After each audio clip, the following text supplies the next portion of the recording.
Welcome to YouTuber मौसी की कहानियाँ। हम सुन रहे हैं हैरी पॉटर और रहस्यमयी तहखाना। अभी तक की कहानी में हमने सुना कि हरमाइनी पर भी हमला हो जाता है और हैरी और रॉन जब हैग्रिड के घर पर जाते हैं उसे ये पता करने कि तुमने अगर 50 साल पहले तहखाना खोला था तो उसका भयानक जानवर क्या था और उसे कैसे परास्त किया जा सकता है। लेकिन जब वो हैग्रिड की झोपड़ी में पहुंचते हैं तभी हैग्रिड को जादू मंत्री आकर के गिरफ्तार कर लेते हैं और मेलफॉय के पिता लूसियस मेलफॉय प्रोफेसर डम्बलडोर को हॉगवर्ट्स से निकाल देते हैं। अब आगे की कहानी सुनते हैं।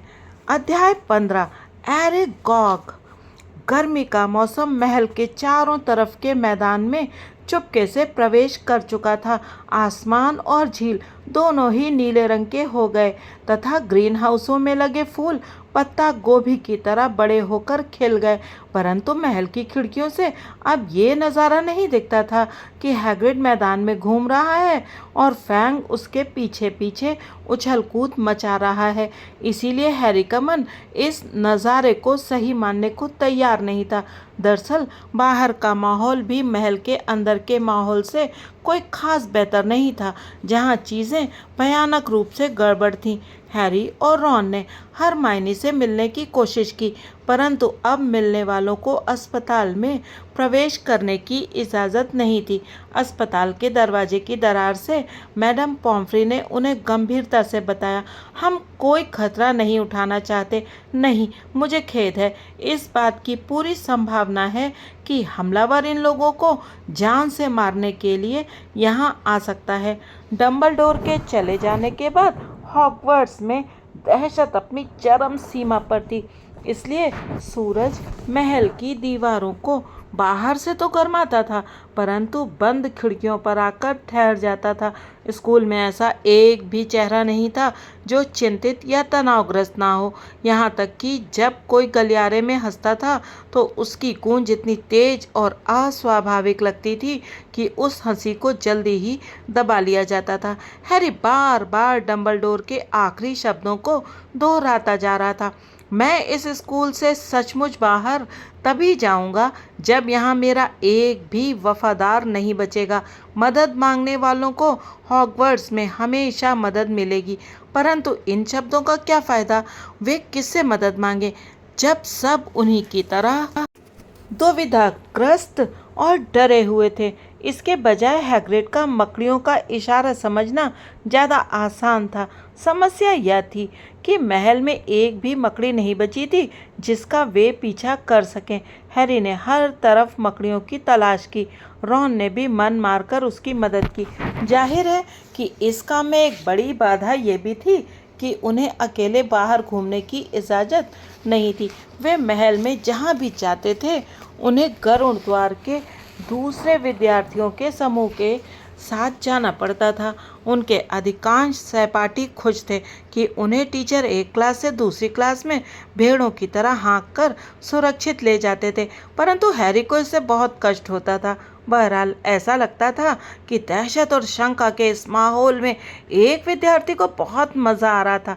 ड्रैको मैलफॉय स्कूल में चारों तरफ ऐसे अकड़ कर चलता था जैसे उसे हेड बॉय बना दिया गया हो। हैरी को ये मालूम नहीं था कि वो इतना खुश क्यों था, जबकि डंबलडोर और हैग्रिड के जाने के लगभग 15 दिन बाद उसने जादुई काढ़े की क्लास में मेलफॉय की बातें नहीं सुनी। हैरी मेलफॉय के ठीक पीछे बैठा था। जब वो क्रैब और गोयल को आंखें नचा नचा कर कुछ बता रहा था, अपनी आवाज़ नीचे रखने का कष्ट किए बिना वो बोला, मैं हमेशा सोचता था कि डैडी ही हमें डंबलडोर से मुक्ति दिलाएंगे। मैंने तुम्हें पहले ही बताया था कि उनके हिसाब से डंबलडोर इस स्कूल के अब तक के सबसे बुरे हेडमास्टर हैं।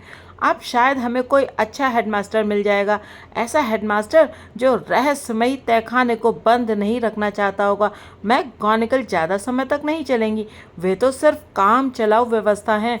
स्नेप हैरी के पास से गुजरे, परंतु उन्होंने हरमाइनी की खाली सीट और कढ़ाई को देखकर कोई टिप्पणी नहीं की।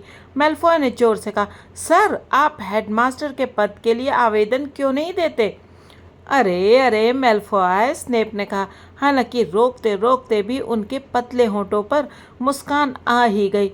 प्रोफेसर डम्बलडोर को गवर्नरों ने सिर्फ बर्खास्त किया है। मैं तो यही कहूँगा कि वे जल्दी ही हमारे बीच लौट आएंगे।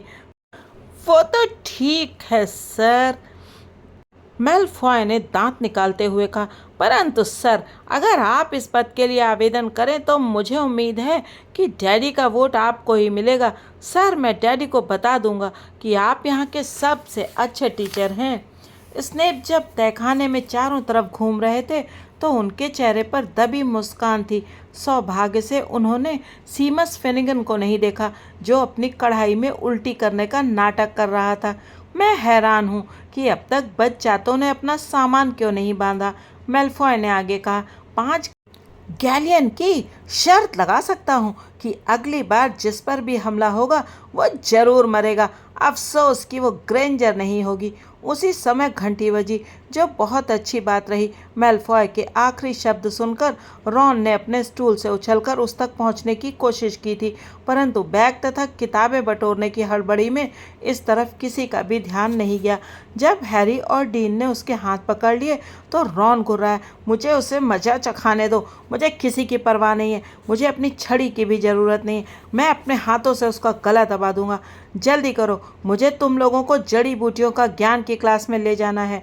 स्नेप बेचैनी से खड़े होकर गरजे और वे सब भेड़ों की तरह चल दिए। हैरी, रॉन और डीन सबसे पीछे चल रहे थे। रॉन अब भी अपने हाथ छुड़ाने की कोशिश कर रहा था, परंतु हैरी और डीन के हिसाब से उसे तभी छोड़ना सुरक्षित था जब स्नेप उन्हें महल से बाहर ले जाएं और वे सब्जियों के बगीचे के पार ग्रीन हाउस के रास्ते पर पहुंच जाएं।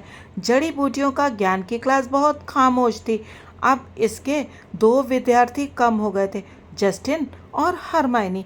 प्रोफेसर स्प्राउट ने उन सबको सूखे अफ्रीकी अंजीरों की कटाई छटाई के काम पर लगा दिया।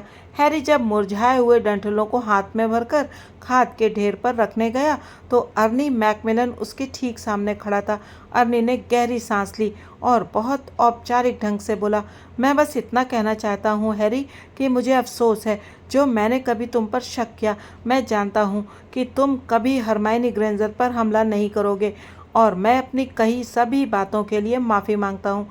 हम सब अब एक ही नाव पर सवार हैं। और तो उसने दोस्ती के लिए अपना गोल मटोल हाथ आगे बढ़ाया और हैरी ने उससे हाथ मिला लिया। अर्नी और उसके मित्र हान्ना भी सूखे अंजीरों के उसी ढेर पर काम करने लगे जिस पर हैरी और रॉन काम कर रहे थे। अर्नी ने सूखी टहनियों को तोड़ते हुए कहा, वो ड्रैको मेल्फॉय, वो इस सब के बारे में बहुत खुश नज़र आता है ना? मुझको तो यही लगता है कि वो नागशक्ति का वारिस हो सकता है। तुम क्या सोचते हो? तुमने बड़ी समझदारी की बात कही है, रॉन बोला, जिसने अर्नी को उतनी आसानी से माफ़ नहीं किया था जितनी आसानी से हैरी ने कर दिया था। अर्नी ने पूछा, हैरी, क्या तुम्हें लगता है कि नागशक्ति का वारिस मेल्फॉय है? नहीं, हैरी ने इतनी दृढ़ता से कहा कि अर्नी और हान्ना उसे घूरने लगे। 1 सेकंड बाद हैरी को ऐसी चीज़ दिखी जिसकी वजह से उसने पौधों को कतरने वाली कैंची रॉन के हाथ पर दे मारी। आउच, तुम क्या कर? हैरी इशारा करके जमीन पर कुछ फुट दूर कुछ दिखा रहा था। कई बड़ी मकड़ियां जमीन पर दौड़ती हुई जा रही थी। अरे हाँ, रॉन ने खुश दिखने की नाकामयाब कोशिश की, परंतु हम इस समय उनका पीछा नहीं कर सकते। अर्नी और हन्ना उत्सुकता से सुन रहे थे। हैरी ने मकड़ियों को दूर भागते देखा। ऐसा लगता है कि वे अंधेरे जंगल की तरफ जा रही हैं। ये सुनकर रॉन और भी दुखी हो गया। क्लास खत्म होने के बाद प्रोफेसर स्प्राउट सभी विद्यार्थियों को गुप्त कलाओं से रक्षा की क्लास में छोड़ने के लिए ले गई। हैरी और रॉन बाकी सबसे पीछे रह गए ताकि कोई दूसरा उनकी बातें न सुन ले। हैरी ने रॉन से कहा, हमें एक बार फिर अदृश्य चोगे का प्रयोग करना पड़ेगा। हम फैंग को अपने साथ ले चलेंगे। उसे हैग्रिड के साथ जंगल में जाने की आदत है, वो हमारे काम आ सकता है। ठीक है, रॉन ने कहा, जो घबराहट में अपनी छड़ी को उंगलियों से घुमा रहा था। कहीं जंगल में आदम भेड़िए तो नहीं रहते हैं? उसने आगे कहा, जब वे लॉकहार्ट की क्लास में हमेशा की तरह पीछे वाली सीट पर बैठे। इस सवाल का जवाब देना पसंद ना करते हुए हैरी ने कहा, वहाँ पर अच्छी चीज़ें भी रहती हैं, सेंटोर्स अच्छे हैं और यूनिकॉर्न भी। रॉन पहले कभी अंधेरे जंगल में नहीं गया था। हैरी वहाँ सिर्फ एक बार गया था और उसे आशा थी कि उसे दोबारा वहाँ नहीं जाना पड़ेगा। लॉकहार्ट कमरे में धड़धड़ाते हुए आए और क्लास उनकी तरफ घूरने लगी। स्कूल में बाकी सभी टीचर्स सामान से ज़्यादा गंभीर थे, परंतु लॉकहार्ट का चेहरा बहुत खुश नजर आ रहा था। वे चारों तरफ मुस्कान बिखेरते हुए बोले, चलो अब अपना मूड ठीक करो, इस तरह मुंह लटका कर क्यों बैठे हो। विद्यार्थियों ने एक दूसरे की तरफ उत्तेजित होकर देखा, परंतु किसी ने जवाब नहीं दिया। क्या तुम लोगों को यह समझ में नहीं आ रहा है? लॉकहार्ट धीमे धीमे बोले, जैसे उन लोगों की समझने की शक्ति कमजोर हो कि अब खतरा गुजर चुका है, अपराधी को पकड़कर दूर भेज दिया गया है। कौन कहता है? डीन थॉमस जोर से बोला, मेरे प्यारे बच्चे, जादू मंत्री कभी हैग्रिड को पकड़कर नहीं ले गए होते अगर उन्हें यह 100% विश्वास नहीं होता कि दोषी वही है। लॉकहार्ट ने इस तरह से समझाया जैसे यह समझा रहे हों कि 1 और 1 2 होते हैं। रॉन डीन से भी ज़्यादा जोर से बोला, नहीं, वे फिर भी उसे पकड़कर ले जाते। इस पर लॉकहार्ट ने गर्व से कहा, वीजली, मैं खुद को दाद देता हूँ कि मैं हैग्रिड की गिरफ्तारी के बारे में तुमसे थोड़ा ज़्यादा जानता हूँ। रॉन कहने ही वाला था कि ऐसी बात नहीं है, परंतु वो बोलते बोलते रुक गया क्योंकि हैरी ने उसे टेबल के नीचे कसकर लात मार दी थी। हैरी बुदबुदाया, याद रखना हम वहाँ नहीं थे। परंतु लॉकहार्ट की बेहुदा खुशी उसे भी नागवार गुजरी जब लॉकहार्ट ने कहा, वे हमेशा से जानते थे कि हैग्रिड भला आदमी नहीं है और उन्हें विश्वास है कि अब सारा मामला खत्म हो चुका है। तो इससे हैरी चिढ़ गया। उसका मन हुआ कि वो पिशाचों के साथ भटकना किताब उठाकर लॉकहार्ट के मूर्खतापूर्ण चेहरे पर दे मारे। इसके बजाय उसने खुद को संतुष्ट करने के लिए कागज पर लिखकर रॉन को ये दिखाया, हम ये काम आज रात को करेंगे। रॉन ने संदेश पढ़ा, थूक निकला और कनखियों से बगल वाली खाली सीट की तरफ देखा जहां आमतौर पर हरमाइनी बैठती थी। ये देखकर उसका संकल्प दृढ़ हो गया और उसने सहमति में सिर हिला दिया। इन दिनों गरुड़ द्वार के हॉल में बहुत भीड़ रहती थी क्योंकि 6 बजे के बाद गरुड़ द्वार के विद्यार्थी कहीं नहीं जा सकते थे। उनके पास बातें करने के लिए मसाला भी बहुत रहता था, जिस वजह से हॉल अक्सर आधी रात के बाद तक खाली नहीं होता था। डिनर के ठीक बाद हैरी संदूक से अपना अदृश्य चोगा निकालने के लिए गया और काफ़ी देर तक उसी पर बैठा रहा। वो हॉल के खाली होने का इंतज़ार कर रहा था। फ्रेड और जॉर्ज ने हैरी और रॉन को एक्सप्लोडिंग स्नैप खेलने की चुनौती दी। जहां आमतौर पर हरमाइनी बैठा करती थी, वहां आज जिनी मायूस सी बैठकर उन्हें खेलते देखती रही। खेल जल्दी खत्म करने की कोशिश में हैरी और रॉन जानबूझकर हारते रहे, परंतु इसके बाद भी जब अंततः फ्रेड, जॉर्ज और जिनी वहां से गए तो रात आधी से भी ज़्यादा गुजर चुकी थी। हैरी और रॉन ने 2 कमरों के दरवाजे बंद होने की आवाज़ों का इंतज़ार किया। इसके बाद उन्होंने चोगा निकाला, ओढ़ा और तस्वीर के छेद में से बाहर निकल गए। सभी टीचर्स को चकमा देते हुए एक बार फिर उन्होंने महल के बाहर जाने वाली मुश्किल यात्रा की। आखिरकार वे प्रवेश द्वार तक पहुंच गए। उन्होंने बलूत की लकड़ी के दरवाजे पर लगी सांकल खोली और बाहर निकले। इस दौरान उन्होंने पूरी कोशिश की कि किसी तरह की आवाज़ ना हो। अब वे चांदनी में नहाए मैदान में आ चुके थे। जब वे अंधेरे में काली दिख रही घास के मैदान के पार कदम बढ़ा रहे थे तो रॉन अचानक बोला, देखो, ये भी हो सकता है कि हम जंगल में तो पहुंच जाएं, परंतु वहां पीछा करने के लिए हमें मकड़ियां मिले ही ना। हो सकता है हमने जो मकड़ियां देखी थी वे वहां जा ही नहीं रही हों। मैं जानता हूं कि उन्हें देखकर ऐसा लग रहा था वे उसी दिशा में जा रही थी, परंतु उसकी आवाज़ आशा भरे स्वर में खत्म हुई। वे हैग्रिड के घर के सामने पहुंच गए, जिसकी अंधेरे में डूबी खिड़कियों की वजह से वहां का माहौल बड़ा उदास दिख रहा था। जब हैरी ने धक्का देकर दरवाज़ा खोला तो उन्हें देखकर फैंग खुशी से पागल हो गया। उन लोगों को ये चिंता सताने लगी कि फैंग अपनी तेज और गूंजने वाली आवाज़ से कहीं महल में सोने वाले हर व्यक्ति को जगा ना दे। इसलिए उन्होंने जल्दी से मेंटल पीस पर रखे डिब्बे में से ट्रिकल टॉफ़ी निकालकर फैंग को खिला दी, जिससे उसके दांत चिपक गए। हैरी ने अदृश्य चोगा हैग्रिड की टेबल पर ही छोड़ दिया। गहरे अंधेरे जंगल में इसकी कोई ज़रूरत नहीं थी। चलो फैंग, हम घूमने चलते हैं। हैरी ने उसका पैर थपथपाते हुए कहा। ये सुनकर फैंग खुश होकर घर से बाहर निकला और उनके पीछे पीछे चल दिया। वो जंगल के कोने तक दौड़ कर गया और उसने अंजीर के एक बड़े पेड़ के पास जाकर अपना पैर उठा दिया। हैरी छड़ी निकालकर बुदबुदाया, प्रकाशित भव। छड़ी के सिरे पर हल्की सी रोशनी हो गई, सिर्फ इतनी कि वे चल रही मकड़ियों को देख सकें। रॉन बोला, तुम्हारे दिमाग में बहुत बढ़िया विचार आया। मैं भी अपनी छड़ी से रोशनी कर लेता, परंतु तुम तो जानते हो या तो ये फट जाएगी या ऐसी ही कोई और दुर्घटना हो जाएगी। हैरी ने रॉन का कंधा थपथपाया और घास की तरफ इशारा किया। दो मकड़ियां छड़ी की रोशनी से दूर होती हुई पेड़ों की छाया में जा रही थी। ठीक है, रॉन ने आह भरी। ऐसा लग रहा था जैसे उसने किसी भी बुरी से बुरी घटना के लिए खुद को तैयार कर लिया था। मैं तैयार हूँ, चलो चलें। जब वे जंगल में दाखिल हुए तो फैंग उनके चारों तरफ मंडराते हुए पेड़ों की जड़ें और पत्तियां सूंघता हुआ चलने लगा। हैरी की छड़ी की रोशनी के सहारे उन्होंने मकड़ियों का पीछा किया जो पगडंडी पर ही चल रही थी।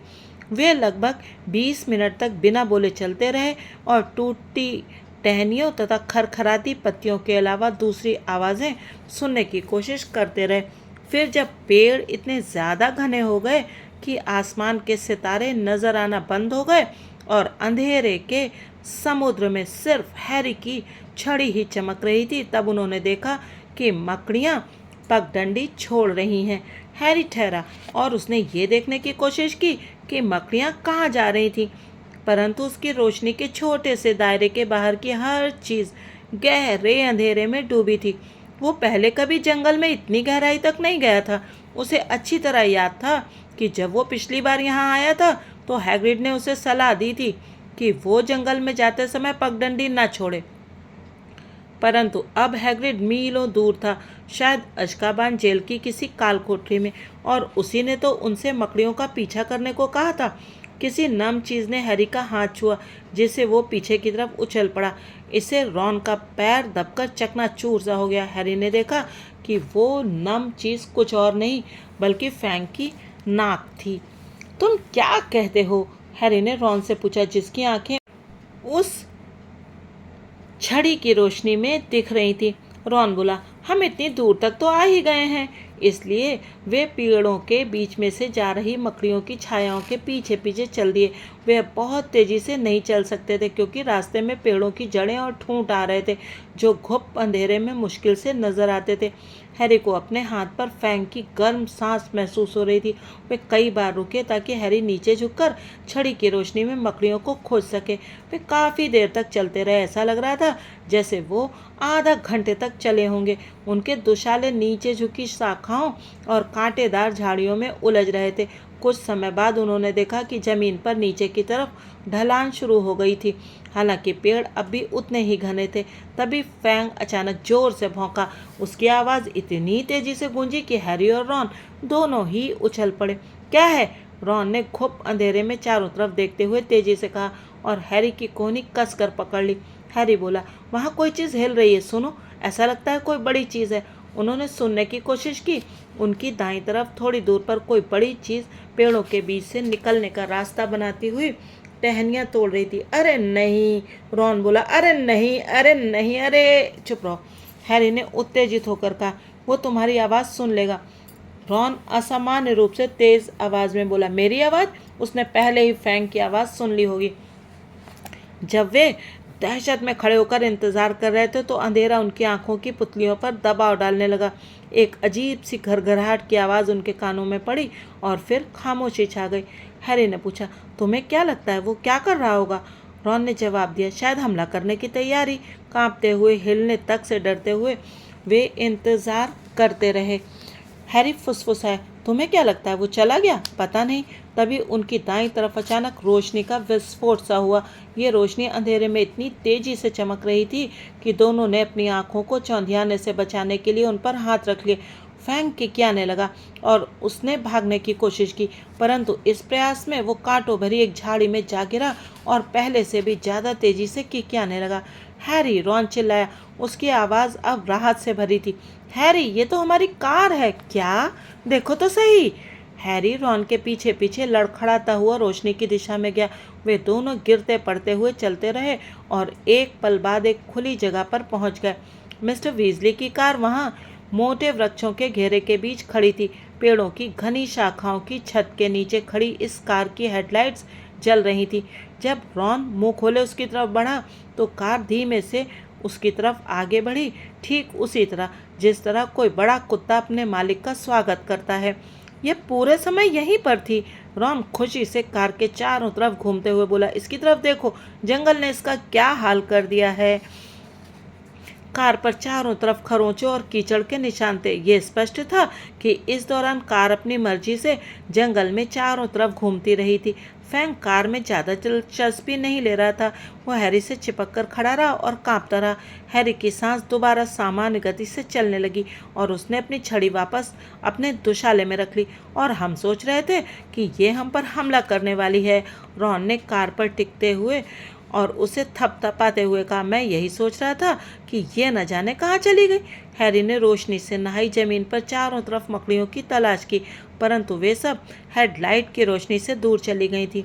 उसने कहा, हम जिन मकड़ियों का पीछा कर रहे थे वो अब दूर चली गई हैं, चलो चलकर उन्हें खोजते हैं। रॉन कुछ नहीं बोला, वो हिला तक नहीं। उसकी आंखें हैरी के ठीक पीछे जमीन से 10 फुट ऊपर किसी चीज़ पर जमी हुई थी और उसका चेहरा दहशत के मारे काला पड़ गया था। हैरी को पलटने का समय तक नहीं मिला। एक जोरदार खटखट की आवाज़ हुई और उसे अचानक महसूस हुआ कि किसी लंबी और बालों वाली चीज़ ने उसे कमर से पकड़कर जमीन से ऊपर उठा लिया। अब वो उल्टा लटक रहा था, उसका सिर नीचे की तरफ था। वो संघर्ष करने लगा, परंतु तभी खटखट की और आवाज़ें सुनकर वो आतंकित हो गया। उसने देखा कि अब रॉन के पैर भी हवा में झूल रहे थे। फिर फैंग के बिसूरने और गुर्राने की आवाज़ें आईं। अगले पल उन लोगों को तेजी से अंधेरे वृक्षों के बीच से ले जाया जा रहा था। हैरी ने हवा में झूल रहे सिर से देखा कि जिसने उसे पकड़ रखा था वो अपने 6 लंबे बालों वाले पैर से चल रहा था। उसके मुंह की जगह पर चमकती ब्लेड जैसी 2 काली चिमटियां थीं और उसने अपने अगले 2 पैरों से हैरी को कस कर पकड़ रखा था। अपने पीछे उसे एक और जीव की आवाज़ें सुनाई दे रही थीं जो निसंदेह रॉन को ला रहा था। वे जंगल के बीचों बीच चल दिए। हैरी सुन सकता था कि फैंग किसी तीसरे भयानक जीव से स्वतंत्र होने के लिए संघर्ष करते हुए चीख रहा था, परंतु हैरी चाह कर भी चीख नहीं सकता था। ऐसा लग रहा था वो अपनी आवाज़ कार के पास ही छोड़ आया था। हैरी को यह नहीं मालूम था कि वो कितनी देर तक उस जीव के शिकंजे में रहा। उसे तो सिर्फ इतना मालूम था कि अंधेरा अचानक कम हो गया। वो देख सकता था कि पत्तियों से भरी धरती अब मकड़ियों से भरी थी। उसने अपनी गर्दन तिरछी की और उसे एहसास हुआ कि वो एक बड़ी घाटी के किनारे पर पहुंच गया था।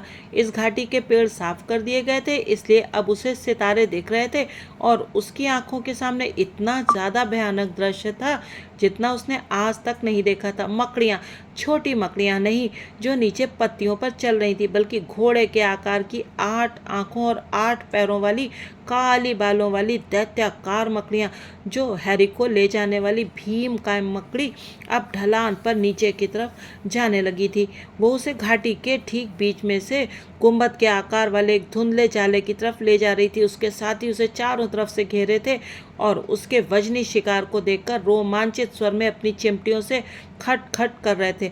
जब मकड़ी ने हैरी को छोड़ा तो वो हाथ पैरों के बल जमीन पर गिरा।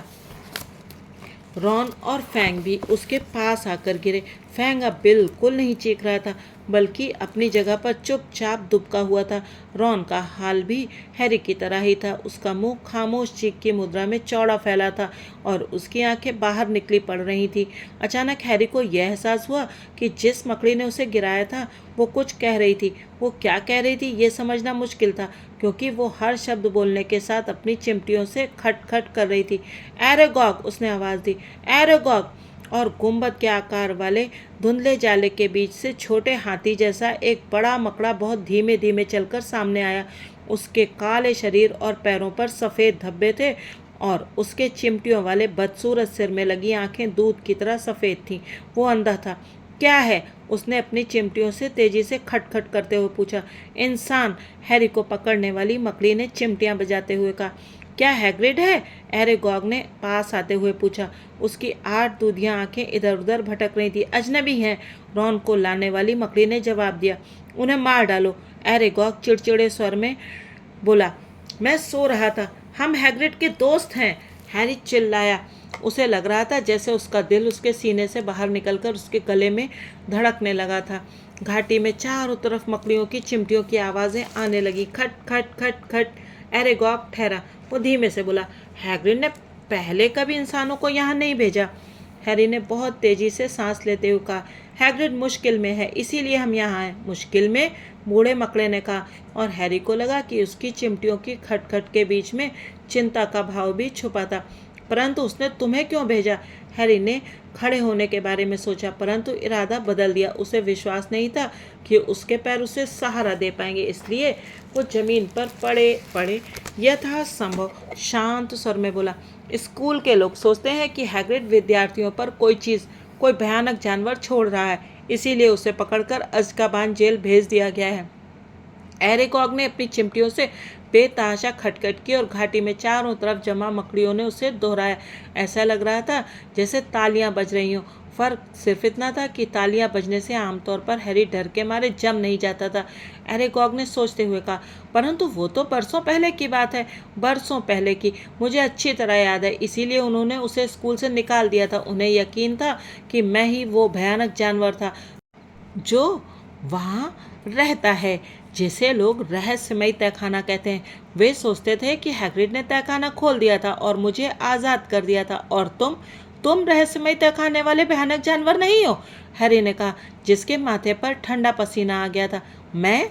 एरेगॉग गुस्से में बोला, मैं महल में पैदा नहीं हुआ हूँ, मैं दूर देश से आया हूँ। जब मैं अंडे में था तब एक मुसाफिर मुझे हैग्रिड को दे गया था। हैग्रिड तब छोटा था, परंतु उसने मेरा ध्यान रखा, मुझे महल में एक अलमारी में छुपा कर रखा, मुझे बचा खुचा भोजन खिलाया। हैग्रिड मेरा अच्छा दोस्त है और एक अच्छा इंसान भी है। जब मेरा भेद खुला और मुझ पर लड़की की हत्या का दोष मढ़ा गया, तब उसने मेरी रक्षा की। मैं तब से इसी जंगल में यहाँ रह रहा हूँ। हैग्रिड अब भी मुझसे मिलने आता रहता है। उसने मेरे लिए एक पत्नी मोसाक भी खोजी थी, और तुम देख सकते हो कि हमारा परिवार कितना फल फूल गया है, और ये सब हैग्रिड की दयालुता की वजह से हुआ है। हैरी ने अपने बचे हुए साहस को बटोरा। तो तुमने कभी किसी पर हमला नहीं किया? कभी नहीं, बूढ़े मकड़े ने टूटती आवाज़ में कहा। यह मेरा स्वभाव हो सकता है, परंतु हैग्रिड के प्रति सम्मान दिखाते हुए मैंने कभी किसी इंसान को नुकसान नहीं पहुंचाया। जो लड़की मरी थी उसकी लाश बाथरूम में मिली। मैं जिस अलमारी में बड़ा हुआ था उसके सिवाय मैंने कभी महल का कोई और हिस्सा नहीं देखा। हम लोग अंधेरे और शांति को पसंद करने वाले जीव हैं। परंतु फिर क्या तुम जानते हो उस लड़की को किसने मारा? हैरी ने कहा, क्योंकि वो जो भी है अब वापस आ चुका है और एक बार फिर लोगों पर हमला कर रहा है। उसके शब्द कई लंबे पैरों की खटखट और सरसर में डूब गए, जो गुस्से से जगह बदल रहे थे। उसके चारों तरफ बड़ी काली मकड़ियाँ बेचैनी से इधर उधर हो रही थी। एरेगॉग बोला, महल में रहने वाली चीज़ एक बहुत प्राचीन जानवर है जिससे हम मकड़ियाँ सबसे ज़्यादा डरती हैं। मुझे अच्छी तरह याद है कि जब मुझे उस जानवर के स्कूल में घूमने का एहसास हुआ था तो मैंने हैग्रिड से आग्रह किया कि वो मुझे वहाँ से दूर भेज दे। हैरी ने बेचैनी से पूछा, उसका क्या नाम है? और जोरदार खटखट, और ज़्यादा सरसर। मकड़ियाँ अब घेरे को सकरा कर रही थी। एरेगॉग ने गुस्से से कहा, हम उसके बारे में बात नहीं करते हैं, हम उसका नाम तक नहीं लेते हैं। मैंने हैग्रिड को भी कभी उस भयानक जानवर का नाम नहीं बताया, हालांकि उसने मुझसे कई बार पूछा था। हैरी इस विषय पर दबाव नहीं डालना चाहता था, कम से कम इस हालत में तो कभी नहीं। जब मकड़ियाँ चारों तरफ से पास आती जा रही थी, ऐसा लग रहा था जैसे एरेगॉग बातें करते करते थक गया था। वो अपने गुंबद के आकार वाले जाले में धीरे धीरे वापस जाने लगा, परंतु उसकी साथी मकड़ियाँ हैरी और रॉन की तरफ लगातार आगे बढ़ती रहीं। अच्छा, तो अब हम जाना चाहेंगे, हैरी ने हताश होने के बावजूद हिम्मत करके एरेगॉग से कहा। उसे अपने पीछे से पत्तियों के खरखराने की आवाज़ें सुनाई दे रही थी। जाना? जाओगे कैसे? एरेगॉग ने धीमे धीमे कहा। परंतु मेरे बेटे बेटियां मेरे आदेश पर हैग्रिड को नुकसान नहीं पहुंचाते, परंतु जब जिंदा गोश्त खुद चलकर अपनी इच्छा से हमारे बीच आए तो मैं उन्हें रोक नहीं सकता। अलविदा हैग्रिड के दोस्तों। हैरी पलटकर घूमा। उसने देखा कि उससे कुछ फुट दूर मकड़ियों की ऊंची ठोस दीवार थी। वे अपने काले बदसूरत सिरों में चमकती बहुत सी आंखों से देखते हुए अपनी चिमटियां खटखटा रही थी। जब हैरी ने अपनी छड़ी की तरफ हाथ बढ़ाया तो वो जानता था कि लड़ने से कोई फायदा नहीं होगा। मकड़ियों की संख्या बहुत ज्यादा थी, परंतु फिर भी उसने खड़े होने की कोशिश की। उसने संकल्प किया कि वो अगर मरेगा तो संघर्ष करने के बाद ही मरेगा। तभी एक तेज और लंबी आवाज गूंजी तथा घाटी रोशनी में नहा गई। मिस्टर वीजली की कार ढलान पर गरजती हुई चली आ रही थी। उसकी हेडलाइट जल रही थी, हॉर्न बज रहा था और ये मकड़ियों को टक्कर मारकर दूर हटा रही थी। कुछ मकड़ियां अपनी पीठ के बल गिर गईं। उनके बहुत से पैर हवा में ऊपर उठे हुए थे। कार हैरी और रॉन के सामने आकर रुक गई और दरवाजे खुल गए। फैंग को बैठाओ! हैरी कूदकर अगली सीट में बैठते हुए चिल्लाया। रॉन ने किकियाते हुए फैंग को कमर से पकड़कर कार की पीछे वाली सीट पर फेंक दिया। दरवाजे धड़ाम से बंद हो गए। रॉन ने एक्सीलेटर को छुआ तक नहीं, परंतु कार को उसकी जरूरत भी नहीं थी। इंजन गरजा और कार कई मकड़ियों को टक्कर मारकर गिराती हुई चल पड़ी। वे तेजी से ढलान की चढ़ाई पर चढ़े और घाटी से बाहर निकले। जल्दी ही वे जंगल से धड़ धड़ाते हुए गुजर रहे थे। पेड़ों की शाखाएं खिड़कियों से टकरा रही थी, परंतु कार खाली जगह में से कुशलता से अपना रास्ता बनाती जा रही थी। ऐसा लगता था जैसे वो जाने पहचाने रास्तों पर चल रही थी। हैरी ने कनखियों से रॉन को देखा। उसका मुंह अब भी एक खामोश चीख में खुला हुआ था, परंतु उसकी आंखें अब बाहर नहीं निकल रही थी। तुम ठीक तो हो? रॉन सामने की तरफ घूरता रहा। वो बोल नहीं पा रहा था। वे नीचे झुकी झाड़ियों को चीरकर चलते रहे। फ्रैंक पिछली सीट पर जोर से भौंक रहा था। इसके बाद हैरी ने देखा, जब वे बलूत के एक बड़े पेड़ से टकराते हुए गुजरे तो खिड़की के बाहर लगा आईना टूट गया। शोर भरे तूफानी 10 मिनटों के बाद पेड़ कम घने होने लगे और हैरी को दोबारा आसमान की झलक दिखने लगी। कार इतने झटके से रुकी कि वे लगभग विंड स्क्रीन से टकरा गए। वे जंगल के किनारे पर पहुंच चुके थे। बाहर कूदने की हड़बड़ी में फैंक खिड़की से टकरा गया और जब हैरी ने दरवाजा खोला तो फैंक पेड़ों के बीच से लपकता हुआ हैग्रिड के घर की तरफ दौड़ पड़ा। उसकी पूंछ उसके पैरों के बीच में दुबकी हुई थी। हैरी भी बाहर निकल आया। रॉन के पैरों में ताकत आने में लगभग 1 मिनट का समय लगा। इसके बाद वो भी बाहर निकल आया। अब उसकी गर्दन सख्त थी और वो घूर रहा था। हैरी ने कृतज्ञता के भाव से कार को सहलाया। इसके बाद कार पलटकर जंगल की तरफ चल पड़ी और उनकी नज़रों से ओझल हो गई। अपना अदृश्य चोगा लाने के लिए हैरी हैग्रिड के घर के अंदर गया। फैंग अपनी बास्केट में कंबल के नीचे छुपकर कांप रहा था। जब हैरी बाहर लौटा तो उसने देखा कि रॉन कद्दू की बेलों के बीच में उल्टी कर रहा था। मकड़ियों का पीछा करो, रॉन ने अपना मुंह आस्तीन से पोंछते हुए धीमे से कहा। मैं हैग्रिड को कभी माफ नहीं करूंगा। हमारी किस्मत अच्छी है जो हम अब तक जिंदा हैं। हैरी बोला, मुझे लगता है उसने सोचा होगा कि एरेगॉग उसके दोस्तों को नुकसान नहीं पहुंचाएगा।